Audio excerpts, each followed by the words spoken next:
Tout là-haut dans le ciel, de grands yeux te regardent, et toi tu ne les vois pas. Tout là-haut dans le ciel, au milieu des étoiles, des gens vivent tout comme toi. Ça fait bien longtemps qu'ils sont venus pour créer la vie sur notre terre. C'est le premier homme qu'ils ont fait. Ils se sont mis à l'aimer. Tout là-haut dans le ciel.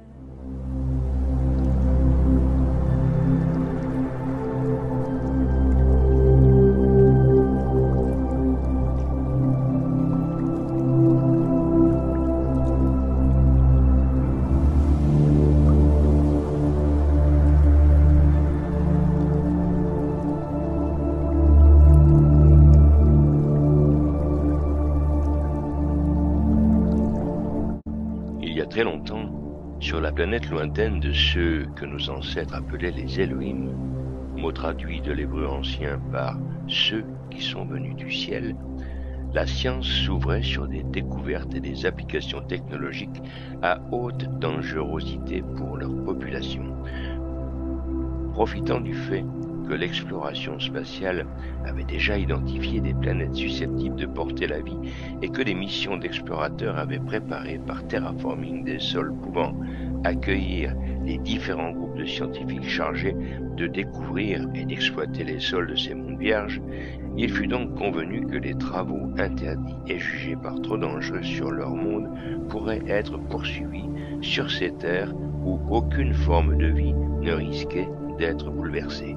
Les généticiens, physiciens, biologistes et autres groupes scientifiques ainsi que les artistes furent heureux de partir sur ces mondes pour s'adonner librement à leurs recherches sans mettre en danger aucune population.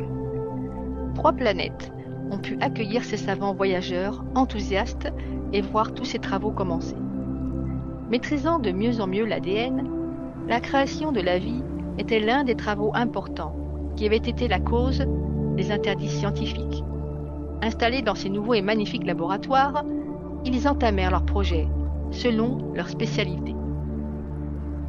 Au fil du temps, ils constatèrent qu'ils ne pourraient pas aboutir aux résultats escomptés.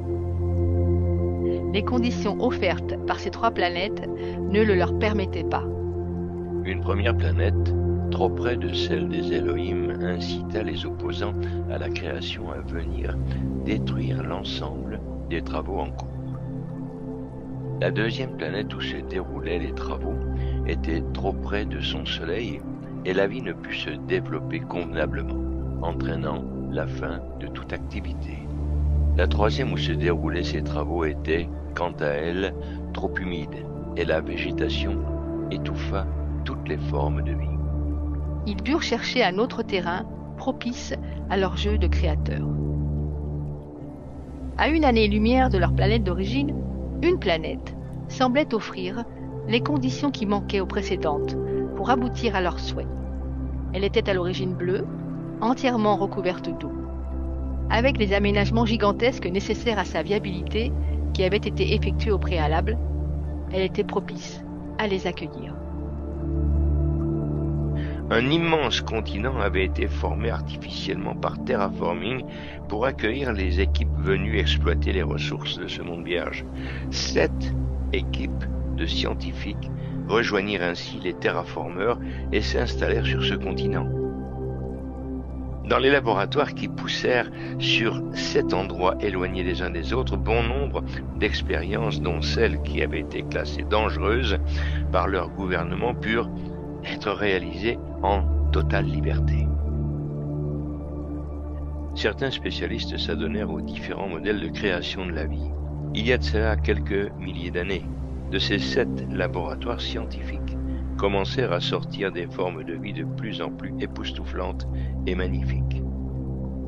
Au fil du temps, un gigantesque jardin vit le jour, une nature organisée, en fonction bien sûr du climat et des conditions permettant l'épanouissement de la vie dans une parfaite harmonie.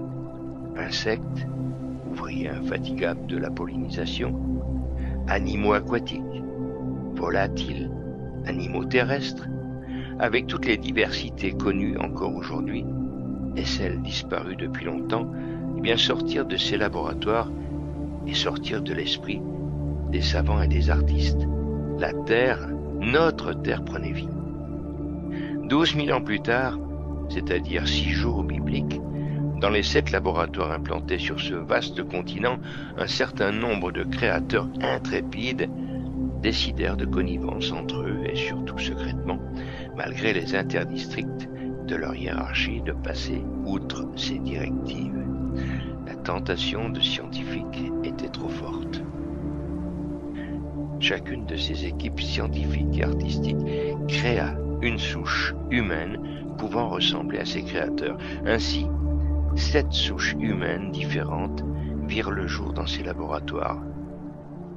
Mais cette désobéissance fit que ces créatures ne furent pas admises. En effet, ces créatures n'étaient pour l'opinion que des chimères scientifiques qui prenaient leurs créateurs pour des dieux ou un dieu selon les croyances. Il y a 6000 ans, après bien des péripéties, dont certaines se terminèrent très douloureusement, et après avoir appris qu'eux-mêmes avaient été créés aussi scientifiquement par une autre civilisation extraterrestre, les Elohim reconnurent les créés constitués en peuple, tels des êtres humains à part entière. Les relations se transformèrent, et leurs enfants scientifiques reçurent toute la générosité, la gentillesse, l'amour, le soutien des Elohim, leurs créateurs, et aussi de la population sur leur planète mère. Ils comprirent aussi que les nouveaux humains avaient un parcours initiatique à suivre pour se développer par eux-mêmes. Rendus totalement indépendants après le retour des Elohim chez eux, les humains ont dû progresser par eux-mêmes jusqu'à aujourd'hui.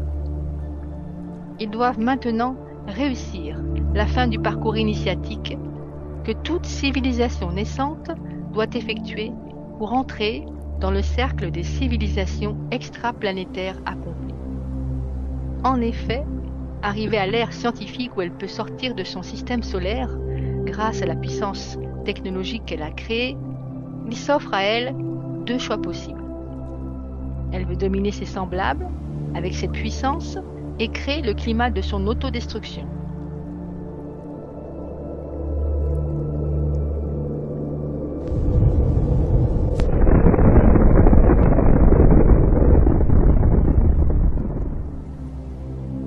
Ou bien, elle entre dans un modèle de société paradisiaque et ne fait qu'un avec l'univers.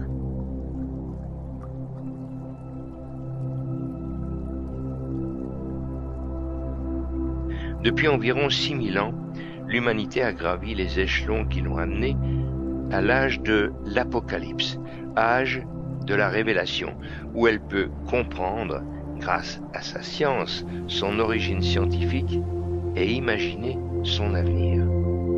Comme à chaque période difficile dans l'histoire de l'humanité, les Elohim ont envoyé un prophète qui a apporté le message adapté à ce moment critique pour bien franchir cette étape. 40 prophètes ont été missionnés durant ce long périple. Bouddha, Abraham, Jésus, Mahomet, le Bab, Baha'u'llah, Kimpavita, Kimbangu, Joseph Smith, 40 prophètes ont apporté un message des Elohim adapté à ces moments particuliers. Aujourd'hui, Raël est le dernier et sera le dernier prophète de nos créateurs.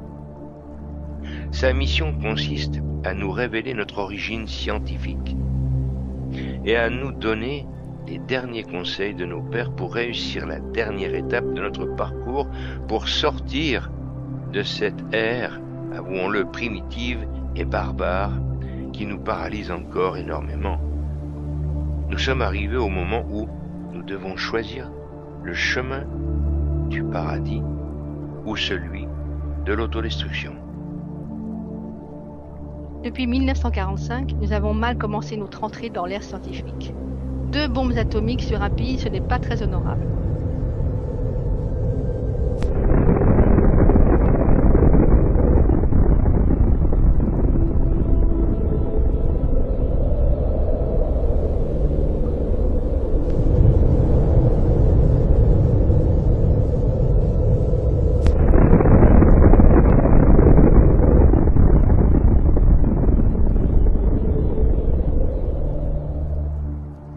La suite n'est pas mieux. Des pays à taille inhumaine tels les USA, le Canada, la Russie, la Chine, l'Inde sont tellement occupés à vouloir se maintenir dans la puissance illusoire qu'ils manifestent qu'ils en deviennent dangereux pour l'humanité tout entière. Pour se montrer fort, il leur faut des moyens économiques surdimensionnés et prédateurs, des armées surpuissantes menaçantes, de l'armement hyperdestructeur pour se faire craindre,